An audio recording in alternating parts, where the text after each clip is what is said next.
Assalamualaikum warahmatullahi wabarakatuh. Today we will discuss about audit test atau pengujian dalam audit.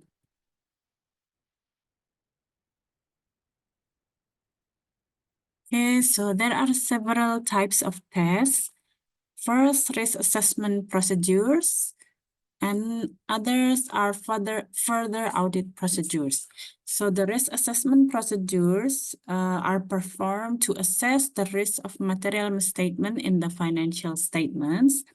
And further audit procedures consist of test of control, substantive test of transactions, analytical procedures, and test of details of balances. So the combination of these four types of further audit procedures will provide the basis for the auditor's opinion. So after this, we will discuss each of the tests, what are there for.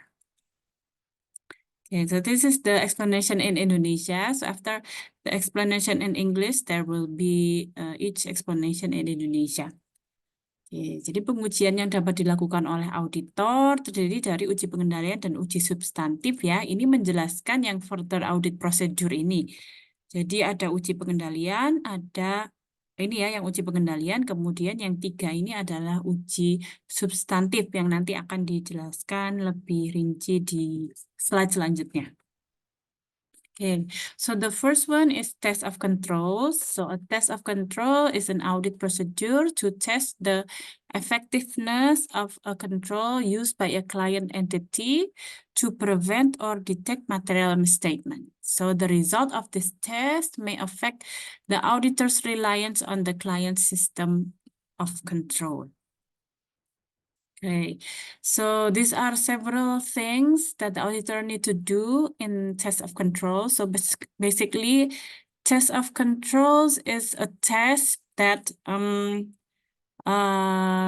tests whether the internal control of the company is really conducted or not. Ya. Jadi apakah SPI perusahaan itu sudah dijalankan dengan baik atau belum gitu ya intinya test of control. Okay, so these are several things that the auditor can do. They can check the completeness of supporting evidence, the correctness of mathematical calculations, the authorization from managers or supervisor, the correctness of debited or credited account number, and also the correctness of the posting to the general ledger. Oke, jadi ini ya uji pengendalian, test of control itu kalau diterjemahkan menjadi uji pengendalian, ini dilakukan untuk mengetahui apakah setiap transaksi yang terjadi sudah diproses dan dicatat sesuai sistem dan prosedur yang ditetapkan manajemen gitu ya, atau intinya apakah SPI sudah berjalan dengan baik. Oke, nah ini ada beberapa hal yang harus diperhatikan. Tadi ya sebelumnya disebutkan contoh-contohnya. Jadi apakah sudah ada kelengkapan bukti pendukung, kebenaran perhitungan matematis, otorisasi pejabat perusahaan berwenang, kebenaran nomor akun yang didebit atau kredit, dan juga kebenaran posting ke buku besar. Oke, so when you read the literature, there are several examples of test of controls. So here, these are the internal control that the company conduct. So we can see the last one here because it's simple. So account receivable master file is reconciled to the general ledger on a monthly basis. So this is the internal control that the company made, right? And then the auditor needs to test whether the company really conduct the internal control that they make in the beginning, right? So the auditor examine the evidence of reconciliation for test month and also test accuracy of the reconciliation. This is the documentation and the performance evidence. So the last one here in brackets here, these are the types of evidence used. And this is the procedure that the auditor does in the test of control. So to make sure whether the account receivable master file is reconciled to the general ledger on monthly basis, they examine the evidence of reconciliation for test month and also test the accuracy of the reconciliation. Okay, so let's see the others. So the computer automatically posts transaction to the account receivable subsidiary records and to the general ledger. So this is the internal control that is made by the company, and the auditor tests whether the computer automatically posts the transaction or not. The auditor does reperformance. So they use the audit software, and they post sales transaction, and then they check whether it is automatically recorded in the subsidiary records and also the general ledger. Okay, and let's see one more. Probably this one. Sales transactions are internally verified. Okay, so this is the internal control made by the company, and the auditor tests it by examining the documents for internal verification. This is the documentation evidence. Oke, jadi ini ada beberapa contoh ya dari uji pengendalian atau test of control. Di sini transaksi penjualan itu diverifikasi secara internal oleh manajernya mungkin atau supervisornya. Nah, ini kan SPI ya, jadi SPI perusahaan itu menetapkan aturan atau SPI seperti ini. Setiap ada transaksi penjualan itu harus diverifikasi oleh atasan gitu, oleh supervisor atau manajer gitu. Nah, gimana caranya auditor itu memastikan bahwa memang ada verifikasi pada transaksi penjualan? Maka dia melakukan pemeriksaan dokumen ya, di sini itu adalah jenis buktinya. Jadi dia memeriksa dokumen penjualan, kemudian dicek benar nggak ada verifikasi atau tanda tangan dari atasan gitu ya, manager atau supervisor gitu. Oke, you can read other examples here. Okay, so we move on to the next one. It is substantive tests. So substantive tests are procedures designed to test for dollar misstatement, or often called monetary misstatement, that directly affect the correctness of financial statement balances. So auditors rely on three types of substantive tests. The first one is substantive test of transactions. Second one is substantive analytical procedures. We already learned about analytical procedures, right? And also test of details of balances. Okay, this is the Indonesian explanation. Jadi uji substantif ini tes atas kewajaran saldo-saldo perkiraan laporan keuangan ya. Ada 3 jenis. Uji substantif atas transaksi, prosedur analitis, dan juga pengujian terinci atas saldo. Okay, so let's see the first one. The first one is substantive test of transaction.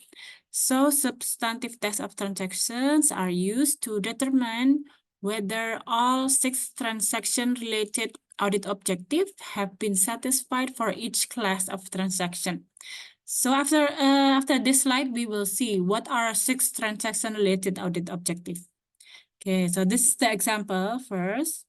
Oh, okay, we will see the audit objectives first. Okay, so this is the management assertions. We already learned about assertions in our previous meetings. Okay, so there are 1, 2, 3, 4, 5. Okay, 5 assertions about classes of transaction and events. If you want to learn more about assertions, you can read on in our literature, or you can browse in the internet about management assertions. Okay, so first one is occurrence. This is the general transaction related audit objective. It's actually the same with the management assertion, but this is more detailed because accuracy consists of accuracy and also posting and summarization. Okay, so for the audit objective occurrence, the specific sales transaction related audit objective is recorded sales are for shipments made to non-fictitious customers. So this is to make sure that the transaction really occurred is the sales are not sold to fictitious customers. So the sales really happen to real customers, like that. So this is the occurrence audit objective. Okay, and then the second one is completeness. The existing sales transactions are recorded. So all the sales transactions are already recorded. That is the explanation of completeness and so on. So these are the audit objectives related to the management assertions. So the substantive test is meant to make sure these audit objectives are already have been satisfied for each class of transaction. Okay, so we will see the example. So two of the objectives for sales transaction are occurrence and also completeness. So recorded sales transaction exists, and also existing sales transactions are recorded. Like that. So substantive test is to make sure whether the objective of the audit objective is already achieved, like that. Okay, so here in the Indonesian explanation, we can see the example. It is vouching and tracing. So vouching is checking the vouchers. So the auditor check the journals first and check whether each journal has the evidence like the vouchers or so on. And tracing is the reverse from vouching. So the auditor check the vouchers and then they see whether it is already recorded to the transaction. Oke, jadi ini penjelasannya ini ya, untuk menentukan apakah semua tujuan audit berkaitan dengan transaksi sudah terpenuhi untuk setiap kelas transaksi. Jadi tujuan transaksi itu ada ini tadi ya, occurrence, completeness, accuracy, classification, and also cut off. Jadi ini contohnya apakah transaksi benar-benar ada yang occurrence tadi ya, telah dicatat dan diposting. Itu contohnya adalah vouching dan tracing. Jadi kalau memastikan transaksinya benar-benar ada kan berarti dari jurnal ditelusuri kan buktinya. Ada nggak sih bukti fakturnya, kemudian di faktur ada tanda tangan penerima, pembayar, dan sebagainya. Nah itu untuk membuktikan bahwa transaksi-transaksi yang dicatat di jurnal dan buku besar itu benar-benar terjadi. Gitu ya. Okay, and then the next one is substantive analytical procedure. Analytical procedures involve comparisons of recorded amounts to expectation developed by the auditor. So we already learned about analytical procedures when we were discussing about audit evidence, right? So analytical procedures is comparing numbers, like comparing the numbers this year with the previous year or calculating the ratios like that. So analytical procedures is done not only in the beginning of the planning of the audit, but also during the audit process in the fieldwork, which is substantive analytical procedure. So this is the two most important purposes of analytical procedures in the audit of account balances. First, to indicate possible misstatement in the financial statements and also provide substantive evidence. So in the previous, the auditor does the substantive test of transaction, right? So they test whether the sales really happen or not. And then after they test the sales happen or not, and then they compare the sales with probably the receivables or compare it also with the inventory to make sure whether if there's sales, then the inventory decreases and so on. So after they make sure that the transaction exists, they do the analytical procedures to see the comparison with other accounts. Okay, so this is the Indonesian version. Okay, the last one is test of details of balance. So test of details of balance focus on the ending general ledger balances for both balance sheet and income statement account. So the primary emphasis in most tests of details of balance is on the balance sheet. Okay, so examples including information of customer balance for account receivable, physical examination of inventory, and also examination of vendor statement for account payable. So when the auditor does physical examination in the warehouse, they count the amount of inventory. After they finish counting the inventory, then they check the amount of inventory in the balance sheet, right? So it is done to test the balance of the inventory. So it is one of tests of details of balances. Oke. Jadi kalau pengujian terinci atas saldo itu berfokus pada saldonya ya. Tadi contohnya pemeriksaan fisik di gudang, konfirmasi saldo piutang, pemeriksaan kontrak utang dengan pihak lain. Karena ini adalah konfirmasi-konfirmasi ini dilakukan untuk memastikan apakah angka yang tertera di saldonya itu sudah benar apa belum. Okay, so this is the relationship between further audit procedures and evidence. Further audit procedures consist of these four, and these are types of evidence that the auditor can use to conduct these tests. Okay, so there are tests of controls can use documentation, observation, inquiries of the client and the performance. And then substantive tests of transaction, usually the auditor use documentation, inquiries of the client, and also the performance and recalculation. And then analytical procedure, they can use inquiries of the client. And the last one is test of detail of balance. They can use physical examination, confirmation, documentation, inquiries of the client, and also the performance and recalculation. So when the auditor does one test like this, it can consist of several audit tests. Ya, jadi ketika auditor melakukan satu kegiatan gitu ya, misalnya memeriksa dokumentasi, itu bisa termuat beberapa jenis ujian gitu ya. Ketika memeriksa dokumen gitu misalnya dokumen faktur gitu ya, dilihat apakah sudah di ACC oleh atasannya. Nah, berarti itu masuk test of control. Tapi ketika selain juga melihat ACC dari atasan, juga melihat saldonya. Nah, itu berarti juga bisa test of detail of balance. Kemudian ketika melihat customer-nya, oh ini customer-nya benar-benar ada, berarti itu termasuk substantive test of transaction. Jadi ketika auditor memeriksa satu faktur itu bisa langsung termuat 3 jenis uji begitu ya, 3 jenis tujuan audit tercapai. Okay, so this is the summary of audit process. So we already learned about this one in the audit planning. So accept client and perform initial planning, understand the client business and industry, assess client business risk, perform preliminary analytical procedure. So this is the analytical procedure in the planning.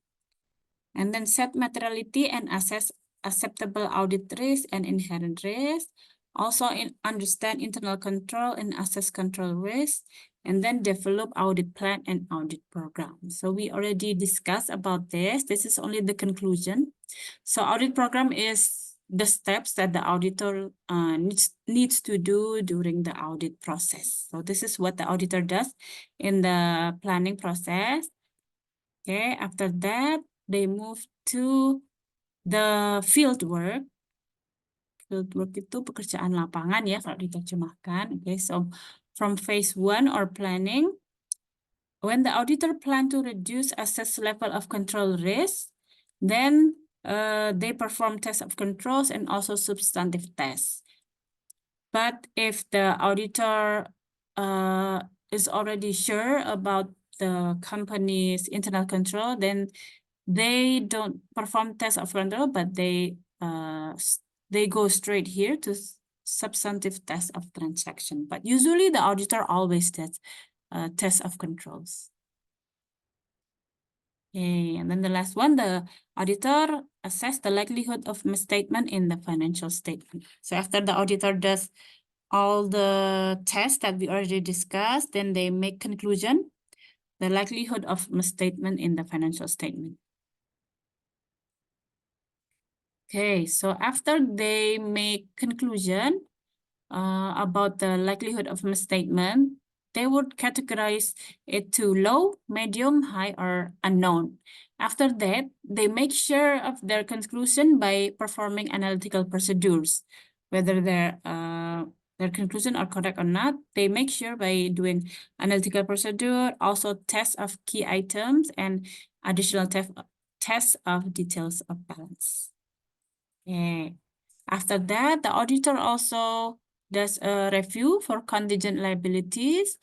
So whether the company has contingent liabilities or like the liabilities that could occur like in lawsuits. Jadi tuntutan hukum ya, misalnya ketika perusahaannya sedang menghadapi masalah hukum, kemudian belum tahu apakah menang atau kalah, dan kalau misalnya kalah, dia harus membayar sejumlah uang. Nah, itu namanya contingent liabilities. Okay, you can learn about this in the literature or you can browse about contingent liabilities. Okay, and then subsequent event is the event happening after the end of the period, which is 31 December until the date that the auditor submit their audit report. Okay, so this is subsequent event. So after the financial statement period ends, did anything happen related to the financial statement that the auditor needs to announce or analyze? And then accumulate final evidence, evaluate result, and then they issue the audit report and communicate with the audit committee and management. Okay, so this is the conclusion. So there are 4 phases of audit process, and these are the audit objectives, and these are types of tests that can be implemented in each phase, and also the evidence decisions and also types of evidence. So all that we already learned are all related here. Okay, so you can read and study it later. Okay, so this is the exercise. So you can finish this exercise until next Friday. So next Friday, we will not have any meeting in class, but you can finish this exercise. So the following are commonly performed tests of controls and substantive tests of transaction audit procedures in the sales and collection cycles. So these are tests.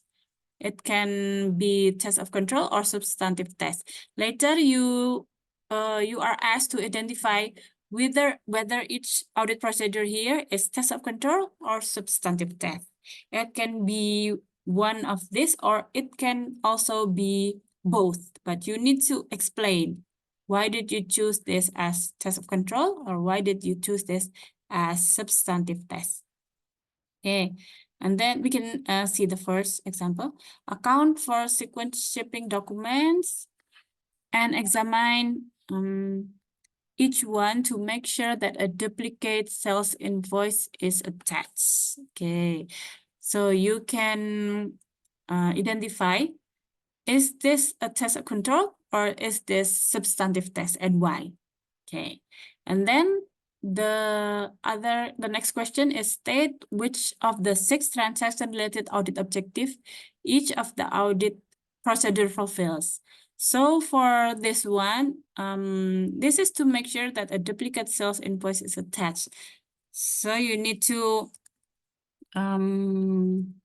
identify.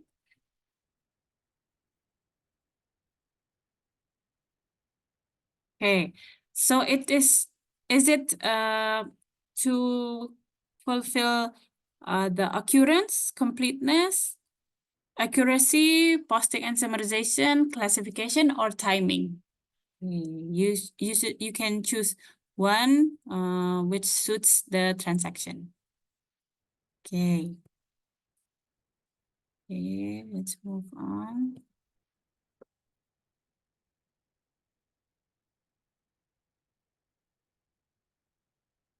Yeah, and then identify the type of evidence used for each audit procedure, such as document and observation. Okay, so here you need to identify what audit evidence is used here.